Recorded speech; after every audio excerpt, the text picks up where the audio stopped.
بسم اللہ الرحمن الرحیم.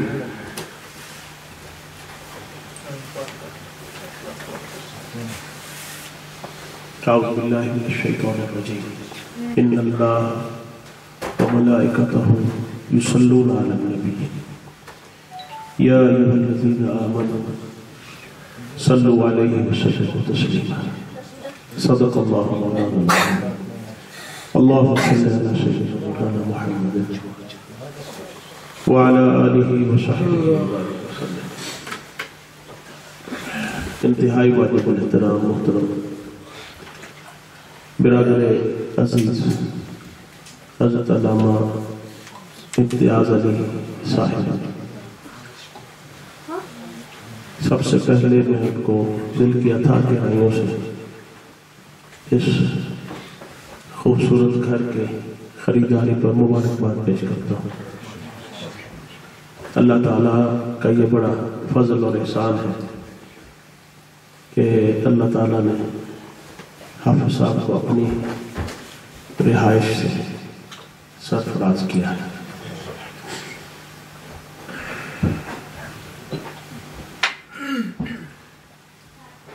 حافظ صاحب ہمیشہ زندہ کرتے رہتے ہیں. یہ چند جملے جو آخر میں فرماتے ہیں، ہم اس قابل نہیں ہیں. یہ ان کی محبت ہے، ان کے اپنے اندر کا ایک خوبصورت انسان ہے جو ہر ایک کو خوبصورت دیکھتا ہے،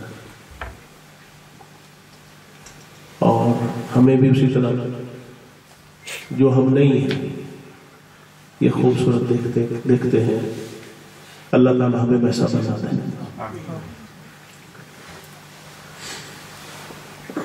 بہت خوبصورت محفل. حافظ صاحب کے پڑھنے کے بعد کسی چیز کی کمی نہیں رہی کہ اس نے ایڈیشن کی. یہ بہت بڑی نعمت ہے پڑھنے والے کے لیے بھی اور سننے والے کے لیے. ذکر مصطفیٰ صلی اللہ علیہ وسلم ایک ایسی نعمت ہے جس کو نعمت والا خود بھی اس کو یاد کرتا ہے. جس نے ذکر مصطفیٰ کو کائنات کے لیے سب سے بڑی نعمت بنایا ہے، وہ خود بھی اس نعمت کا ذاکر ہے، اس نعمت کو یاد کرتا ہے. کائنات میں حضور کی ذات بابرکات ایسی حقیقت ہے جو خدا کے ساتھ بھی ملی ہوئی ہے اور تمام مخلوقات کے ساتھ. ہر مخلوق بھی حضور کا ذکر کرتی ہے، اور حضور کا خالق و مالک خود حضور کا ذکر کرتا ہے. اور ہم از خود اس ذکر اور اس نعمت سے مشرف نہیں ہو سکتے جب تک اللہ تعالیٰ نہ چاہے. اللہ تعالیٰ نہ چاہے. مثال کے طور پہ آج ایک چھوٹی سی مجلس ہے. حافظ صاحب نے چاہا تو ہم گلاسگو کے مختلف محلوں سے، علاقوں سے یہاں پر ان کے چاہنے پر جمع. اگر یہ نہ چاہتے تو ہم اس طرح جمع نہیں ہو سکتے. ایسے جیسے اب بیٹھے ہیں اس طرح جمع نہیں ہو سکتے. تو ہر چاہت جو ہے اللہ رب العزت کی جو چاہت کے تابع ہے. اللہ چاہتا ہے تو اپنے محبوب کے ذکر کی مجلس میں سب کو جمع کر دیتا ہے، کیونکہ اس مجلس کا، ذکر مصطفیٰ کی محفل کا، مجلس کا جو میزبان ہے وہ خود خدا ہے. خود خدا ہے. تو اس کی میزبان کی ایجاد کے بغیر کوئی بندہ اس محفل میں، اس مجلس میں آ نہیں سکتا. یہ جو آیت کریمہ، آیت درود ہے جو میں نے آپ کے سامنے تلاوت کی سورہ احزاب سے، اس میں یہی فلسفہ ہے. اللہ رب العزت نے ارشاد فرمایا کہ بے شک اللہ اور اس کے سارے فرشتے نبی مکرم صلی اللہ علیہ وسلم پر درود بھیجتے، یا ایھا الذین آمنوا صلوا علیہ وسلموا تسلیما، اے ایمان والو تم بھی نبی کریم صلی اللہ علیہ وسلم پر درود بھیجو اور خوب سلام بھیجو، جس طرح سلام بھیجنے کا حق، سلام خوب پڑھا کرو۔ اب 3 پارٹنر ہیں، کام ایک، 3 پارٹنر ہیں، کام ایک ہے۔ کام کیا ہے؟ درود و سلام، اور درود و سلام سے بڑھ کر ذکر مصطفیٰ نہیں ہو سکتا۔ یہ سب سے بڑی اچھی، سب سے بہتر قوم ہے ذکر مصطفیٰ کی۔ کام ایک ہے، پارٹنر 3 ہے۔ سب سے پہلے اللہ تعالیٰ نے اپنا نام لیا، ذکر مصطفیٰ کرنے والی ذات اللہ کی۔ اللہ تعالیٰ فرماتا ہے میں اپنے نبی پر درود بھیجتا ہوں، اور اس کے سارے فرشتے بھی درود بھیجتے ہیں۔ حضور نبی کریم صلی اللہ علیہ وسلم پر درود بھیجنا بندوں کا، مومنین کا مختلف ہے، ملائکہ کا درود بھیجنا مختلف ہے، اور خود اللہ تعالیٰ کا درود بھیجنا مختلف ہے۔ اس کے ذکر کی حضور نبی کریم صلی اللہ علیہ وسلم نے فرمایا کہ پوچھا گیا حضور اللہ تعالیٰ آپ کا درود کیسے بھیجتا ہے؟ تو اللہ تعالیٰ کے درود بھیجنے کی صورت یہ ہوتی ہے کہ اللہ تبارک و تعالیٰ اسی طرح ملائکہ کی، اعلیٰ درجے کے جو ملائکہ ہوتے ہیں ان کی، انبیاء کی، ارواح کی مجلس مقرر کرتا ہے، اور اس میں حضور کا ذکر فرماتا ہے، حضور کی تعریف فرماتا ہے، حضور کے مناقب بیان کرتا ہے۔ وَرَفَعْنَا لَكَ ذِكْرَكَ، حضور کے ذکر کی مجلس جو ہمہ وقت جاری و ساری رہتی ہے، ہمہ وقت، اس میں کبھی انقطاع نہیں ہوتا۔ تو یہ اللہ تعالیٰ کا درود بھیجنا ہے نبی پاک صلی اللہ علیہ وسلم، یعنی حضور کے ذکر کو ہر لمحے بلند کرتا ہے، ہر لمحے بلند کرتا ہے۔ یہ حضور پر اللہ کا درود ہے۔ اب دیکھیے یہ ذکر مصطفیٰ ایک ایسی حقیقت ہے، درود و سلام ایک ایسی حقیقت ہے، کہاں عرش اور کہاں یہ فرش، وہاں کے پارٹیسپینٹ، وہاں کے جو شرکاء ہیں ان کا کیا مقام اور ہمارا کیا مقام۔ ہمارے تو ظاہر باطن میں گند ہی گند ہے نا، ہمیں تو آداب کا پتہ نہیں، اخلاق کا پتہ نہیں، تمیز نہیں ہے، کس چیز کا نام پاکیزگی، کس چیز کا نام ہے ناپاکی، کس چیز کا نام ہے۔ مگر ایک چیز تو ایسی ہے جس نے اہل فرش کو، اہل فرش عرش کے ساتھ جوڑا ہے۔ ہم بھی اسی مجلس کا حصہ ہے جس کو اللہ تعالیٰ، جس کا میزبان ہے، ملائکہ اس کے شرکاء ہے، اور اب ہم بھی اس کے شرکاء ہیں۔ اس مجلس کے ذریعے ہم بھی اس کے شریک ہیں، ہم بھی اس میں شامل ہیں، اور وہ ذکر مصطفیٰ صلی اللہ علیہ وسلم۔ اور ذکر کب کرتا ہے؟ کسی کا ذکر کب کیا جاتا ہے؟ جب اس کے ساتھ کوئی قلبی تعلق ہو، کوئی چاہت ہو، کوئی محبت ہو، کوئی لین دین ہو، معاملہ ہو۔ حضور کی ذکر ایسے تو نہیں ہوتا نا، اللہ تعالیٰ نے ہمیں یہ توفیق بخشی ہے، تو کچھ نہ کچھ تو دل میں چھپی ایک چنگاری ہوگی آپ کے سب کے دل میں، حضور کی محبت کی، حضور کی چاہت کی، جس وجہ سے اللہ تعالیٰ نے ہمیں اس محفل میں بلایا ہے، اس محفل کا شریک کیا ہے، اپنی محفل کا شریک کیا ہے، تاکہ وہ جو چھوٹی سی چنگاری ہے بجھنے والی وہ بجھے نہیں، ذکر مصطفیٰ کی برکت سے وہ بھڑک اس کی طلب جو ہے وہ بڑھ جائے، ہماری طلب بڑھ جائے، ہم تھوڑا سا حضور کے اور قریب ہو جائیں، اپنے آقا کے اور قریب ہو جائیں، ان کی چاہت کو اور بڑھا لیں، ان کے در کی جو دریوزہ گری ہے اس کی چاہت اور زیادہ بڑھ جائے، حضور کے دیکھنے کی طلب بڑھ جائے، حضور کے مدینے کی دیکھنے کی طلب بڑھ جائے، مدینہ میں دفن ہونے کی طلب بڑھ جائے، پھر اس کی تھوڑی تھوڑی تیاری بھی شروع کر دیں۔ یہ چاہت ہو کہ یا رسول اللہ کبھی تو ہمارے اوپر بھی نظر کرم فرمائیں، ہمیں بھی اپنا دیدار کروائیں، ہم بھی تو آپ کی امتی ہیں۔ یہ خواہش ہی پیدا ہو جانا دل میں یہ بہت بڑی بات ہے، اور پھر بندہ اس خواہش کی حفاظت کرے، اس خواہش پر پہرا دے، کہیں یہ خواہش باقی دنیا کی خواہشوں سے آمیز تو نہیں ہو رہی، خراب تو نہیں ہو رہی، تو اس کی کوشش کرے۔ تو الحمدللہ اس مجلس کے ذریعے ہمیں ایک بہت بڑی نعمت نصیب ہوئی ہے، اور ذکر مصطفیٰ صلی اللہ علیہ وسلم برکت ہے، اور یہ خوش نصیب لوگ ہوتے ہیں جو اپنے گھروں میں ذکر مصطفیٰ صلی اللہ علیہ وسلم کا اہتمام کرتے ہیں۔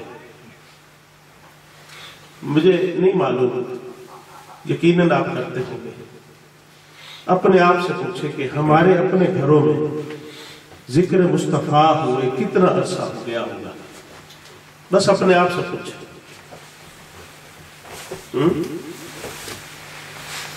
اپنے آپ سے پوچھئے کہ حضور کے ذکر کی مجلس جہاں پر خالصتاً اللہ کا، اللہ کے پیارے حبیب کا ذکر ہو، حضور کی سیرت کا ذکر ہو، حضور کے اخلاق مقدسہ کا ذکر ہو، کتنے عرصے کے بعد کرتے ہیں، یا کب کیا تھا، خود یاد ہوگا سب کو۔ اگر نہیں کرتے تو پھر دیکھیے کہ ہم کتنی بڑی نعمت سے محروم ہیں، اور کرتے ہیں، ریگولر کرتے ہیں تو سمجھ لیں کہ اللہ تعالیٰ کی خاص مہربانی ہے، اس پر جتنا بھی شکر ادا کی جائے، پھر اس کو بندہ مستقل مزاجی سے کرے، اس کی برکتیں ہوتی ہیں۔ اپنے گھر میں بے شمار آفتیں دفع ہوتی ہیں، بیماریاں دفع ہوتی ہیں، تکلیفیں رک جاتی ہیں، انسان کے اپنے بچوں میں اللہ تعالیٰ دین کی رغبت دیتا ہے، جو کی محبت کی خیرات ملتی ہے، اس طرف چلنے کی ضرورت ہے۔ تو میری درخواست یہ ہے کہ اپنے گھروں میں یہ مجالس علم، مجالس ذکر مصطفیٰ صلی اللہ علیہ وسلم کا چھوٹے پیمانے پر، جیسے 4، 5، 10، 15 بندے، ان کا اہتمام ضرور کیا جائے، منتھلی بیسس پہ کریں، ویکلی بیسس پہ اگر مشکل ہے تو کسی کو لمبا چوڑا چکر کرنے کی ضرورت نہیں، جتنے قریبی آپ کے دوست ہیں بس ہفتے میں کوارٹرلی، 2 ہفتے بعد یا منتھلی آپ ان چیزوں کا اہتمام ضرور کریں۔ اس سے دنیا بھی بہتر ہوتی ہے، آخرت بھی بہتر ہوتی ہے۔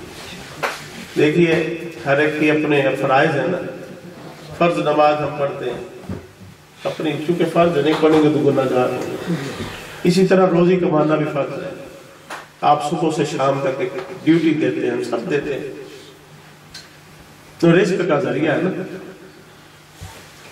مگر تھوڑا سا اگر آپ کو یہ ہو لالچ کے کوئی خرچے بڑھ گئے، مہنگائی بڑھ گئی، تو ٹائم زیادہ اوور لگانا پڑے گا، کوئی بزنس اور ساتھ اٹیچ کرنا پڑے گا، اس کے اندر تھوڑی انویسٹمنٹ کرنی پڑے گی، ٹائم لگانا پڑے گا۔ اگر آپ ٹیکسی ڈرائیور ٹیکسی کرتے ہیں تو پھر اور زیادہ، ایسے ہی کرتے ہیں کہ نہیں؟ ایسے ہی کرتے ہیں۔ کیا اللہ رب العزت اور حضور نبی پاک صلی اللہ علیہ وسلم کے ذکر کو ہم نے اتنا سستا سمجھ رکھا کہ ایسے مل جائے؟ دنیا نہیں ملتی بغیر محنت، تو رب اور رب کا حبیب صلی اللہ علیہ وسلم وہ تھوڑی بھی محنت نہ کریں، ہم بیٹھے رہیں بس خود ہی آ جائیں، اس کے لیے کچھ نہ کچھ تو ایکسٹرا اہتمام کرنا چاہیے۔ فرض نمازیں ضروری ہیں، فرض نمازیں پڑھیں، تمام فرائض کی ادائیگی کریں، رزق حلال بھی کمائیں، مگر ہفتے میں 2 گھنٹے، ہفتے میں 2 گھنٹے صرف حضور کے ذکر کے لیے وقت کریں، حضور کے دین کو سیکھنے کے لیے وقت کریں۔ ہم اس سے یقیناً ہماری ایمان بہت کمزور ہو گیا ہے، ہمارے بچوں کے ایمان بڑے خطرے میں ہیں، کمزور ہو رہے ہیں۔ یہ آپ لوگوں کی پیرنٹس کی ذمہ داری ہے کہ خود اس راہ پر چلیں گے تو بچے بھی چلیں گے۔ گھر میں ذکر مصطفیٰ کی شمع آپ روشن کریں گے تو وہ بھی اس شمع کی حفاظت کرتے رہیں گے۔ ان کے جوان ہونے تک کبھی کیا ہی نہیں کچھ تو وہ کیا کریں گے؟ وہ کس چیز کی حفاظت کریں گے؟ جو ان کو ملے گا اس کی حفاظت کریں گے۔ اللہ تعالی ہمیں حضور نبی کریم صلی اللہ علیہ وسلم کی اتباع نصیب فرمائے، حضور کی محبت اور حضور کے ذکر کی خیرات دے، ہم سب کو بارگاہ رسالت پاک کی حاضری نصیب ہو، سب کو بارگاہ رسالت کی حاضری۔ دیکھیے ہم کہاں کہاں محتاج ہیں حضور کے، ایک ایک لمحہ حضور کی رحمت کے ہم محتاج، ایک سانس بھی ہم حضور کی رحمت نہ ہو تو نہیں لے سکتے، ایک سانس بھی نہیں لے سکتے۔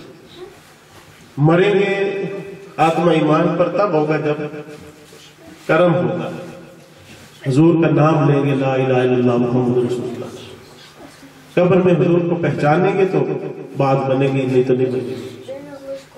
حشر میں شفاعت تب ملے گی جب حضور کے امتی حضور دور سے پہچان، نہیں یہ میرے امتی آ رہے ہیں، ان کے چہرے چمک رہے ہیں، یہ وضو کے ساتھ رہے ہیں، ہم وقت وضو کے ساتھ رہے ہیں تو پہچانیں گے تو صاف بات ہے۔ اب ہماری ذمہ داری ہے کہ اس پہچان کو پیدا کرنے کے لیے کچھ نہ کچھ کریں، اور اس لیے پہچان کے زور، پہچان کس چیز سے پیدا ہوتی ہے؟ وہ سلام سے ہوتی ہے۔ درود سے ثواب ملتا ہے، درود سے ثواب ملتا ہے، اجر ملتا ہے، گناہ معاف ہوتا ہے۔ سلام کو اللہ تعالیٰ نے 2 دفعہ بیان فرمایا، وسلموا تسلیما، سلام دبا کے پڑھا، کتنا خوب دبا کے، جتنا کر سکتے سلام، کیونکہ سلام سے بندے کی پہچان کرتا ہے۔ ہم آپس میں پہچان تو سلام نہ کرے نا، کوئی جانتے ہوئے بھی سلام نہ کرے تو ہم اس کو محسوس کرتے ہیں نا یار اس نے منہ موڑ لیا۔ اور سلام ایک ایسی چیز ہے جو بندہ نہیں بھی جس کو آپ جانتے، سلام سے اس کے ساتھ دوستی ہو جاتی ہے، واقعیت ہو جاتی ہے۔ اور نبی پاک صلی اللہ علیہ وسلم کی بارگاہ سے سلام انسان کو جوڑتا ہے، ہر روز سلام، ہر روز سلام، جا رہا ہے بھی جوید اختر صاحب کا سلام آیا ہے، نام ایڈریس پتے کے ساتھ، والد صاحب کے ساتھ، نام کے ساتھ، ہر روز سلام جا رہا ہے۔ حضور جواب دیتے ہیں، سلام کا جواب دینا واجب ہے۔ ایک